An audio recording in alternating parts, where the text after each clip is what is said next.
Niligawan ho kayo ni FPJ? Next question.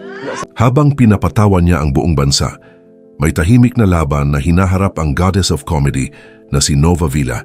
Sa likod ng kanyang ngiti, may kwento ng sakripisyo, pagmamahal. Ay sus, dito ako. Okay, it's okay. Sabi mo, Jesus, I love you, Jesus. Sabi mo, I love you, Jesus. At isang matagal ng intriga na kinasasangkutan ng daking na si Fernando Poe Jr. Isang kwentong hanggang ngayon ay hindi pa rin tuluyang nalilinaw. Ipinanganak bilang Novelita Villanueva noong April 16, 1946. Lumaki siya bilang isang simpleng dalaga sa Sampaloc, Maynila, malayo sa kislap ng showbiz, walang koneksyon, walang backer, at higit sa lahat, walang planong maging artista. Isang ordinaryong buhay na tahimik, simple, at halos walang bahid ng pangarap na maging sikat. Pero minsan, ang kapalaran ay hindi sumusunod sa plano. Ito ay dumarating ng biglaan at kapag dumating, binabago nito ang lahat. Isang araw sumama siya sa veteranang komedyanteng si Chichay sa Premier Productions. Para sa kanya, isa lang itong simpleng lakad, walang inaasahan, walang hinahabol. Ngunit sa loob ng compound na iyon, may isang eksenang magaganap na magbabago sa kanyang buhay magpakailanman. Habang naghihintay siya sa kantin, isang napakahabang puting Cadillac ang pumasok. Isang sasakyang sumisimbolo ng kapangyarihan, kasikatan at impluensya.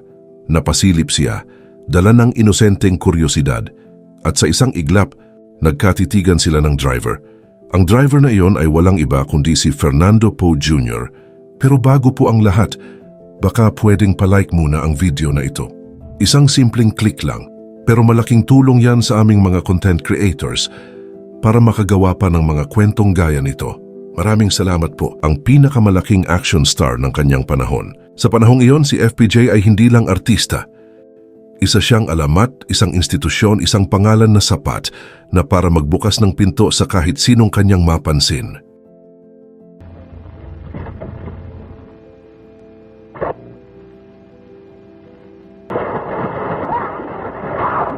At sa sandaling iyon, napansin niya si Nova. Isang simpleng dalaga na walang kamalay-malay na siya ay papasok sa mundo ng kasikatan. Nahiya si Nova. Umiwas siya ng tingin. Nagkunwari siyang walang pakialam. Pero huli na, nakita na siya ng Action King. Ipinatawag siya. Kinausap. At sa isang iglap, binigyan siya ng pagkakataon na hindi pinaghirapan, kundi ibinigay. Si FPJ mismo ang humawak sa kanyang career. Siya ang nagtiwala. Siya ang nagbigay ng unang hakbang. Siya ang nagsilbing gabay sa kanyang unang pagpasok sa industriya. Isang bagay na bihirang gawin ng isang superstar. Walang audition, walang workshop, walang kahit anong paghahanda. Kinabukasan agad, leading lady sa Daniel Barrion. Isang araw kang ordinaryo, kinabukasan bida ka na, at mula roon tuluyan ng sumikat si Nova Villa.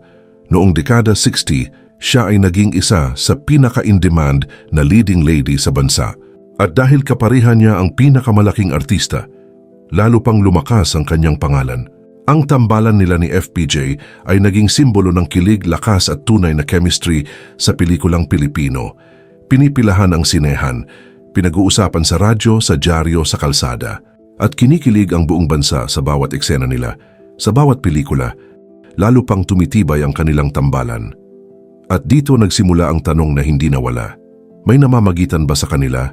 Dahil sa sobrang natural ng kanilang samahan, tila ba hindi na ito pag-arte? Parang may damdaming hindi kayang itago. At habang tumatagal, ang tanong ay naging intriga.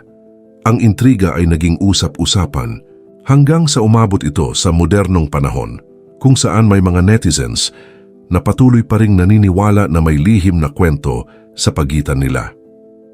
May mga nagsasabing ramdam daw ang tunay na emosyon. May mga nagsasabing hindi raw kayang i-fake ang ganong klaseng chemistry. Ngunit sa kabila ng lahat, nanatiling malinaw ang paninindigan ni Nova. Wala silang anak ni FPJ. Iisa lamang ang kanyang anak, at ito ay sa kanyang asawang si Freddy Gallegos. Ngunit may mga tanong na pinili niyang hindi nasagutin. Tulad ng tanong kung niligawan ba siya ni FPJ, isang ngiti, Isang katahimikan, isang sagot na hindi na kailangan ng paliwanag. Hindi dahil may tinatago, kundi dahil may mga bagay na mas pinipiling igalang kaysa ibunyag. Habang ang mundo ay naghahanap ng intriga, si Nova ay tahimik na pumipili ng katotohanan. Pinili niya ang isang buhay na hindi kailangang ipakita sa kamera. Pinili niya ang pagmamahal na hindi kailangang patunayan sa publiko. Pinili niya ang kanyang asawa, si Freddy Gallegos, isang lalaking hindi sikat, hindi maingay, pero tunay. Nagpakasal sila. Bumuo ng pamilya, at sa loob ng mahigit 5 dekada, pinatunayan nila na ang tunay na pagmamahal ay hindi nasusukat sa kilig, kundi sa pananatili, sa pag-aaruga at sa sakripisyo. Ngunit dumating ang pinakamahirap na yugto ng kanilang buhay. Hindi ito chismis, hindi ito intriga, kundi realidad. Na-stroke si Freddy at unti-unting naging bedridden, at dito nagsimula ang tunay na laban ni Nova, hindi bilang artista, kundi bilang asawa.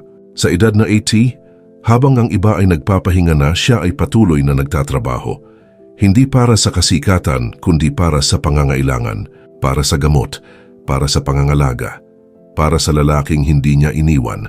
May pagod na hindi nakikita ng kamera, may puyat na hindi naririnig ng publiko, may sakit na hindi niya ipinapakita, pero araw-araw pinipili niyang lumaban dahil para sa kanya ang pagmamahal ay hindi sinusukat sa salita kundi sa gawa. 10 years na akong nag-aalaga. He doesn't talk. Wala na. Ano lang? Ako Ganyan. nag-aalaga sa kanya. May tigas, maatake, Oh my gosh, tigas. no? Oo. Ganyan. Tapos papawisan, ganyan. Ako lahat. Ang naawa ko pag iniiwan ko, pag nagsushooting ako, pag bubulungan ko, work muna ako, ano, pambili tayong gamot, ha? Ganyan. Umiiyak. Mga ganun, parang bata. Oo, parang At kung may isang bagay na hindi siya binitawan, iyon ay ang kanyang pananampalataya sa Diyos. What keeps you strong para gawin itong ganito? grace. I am very close to Jesus. Ang buhay ko, kay Jesus. Binibigyan niya ako ng trabaho. I'm the only one working. Mahal na mga gamot niyan. Tsaka hospitalization. But He gives me blessings. At nararamdaman ko. Because at my age, hindi ka naman pababayaan. I receive blessings. Why? Because the love of Jesus is in my heart. I love Jesus. At sa kanyang mahabang karera, hindi lang si FPJ ang naging bahagi ng kanyang kwento.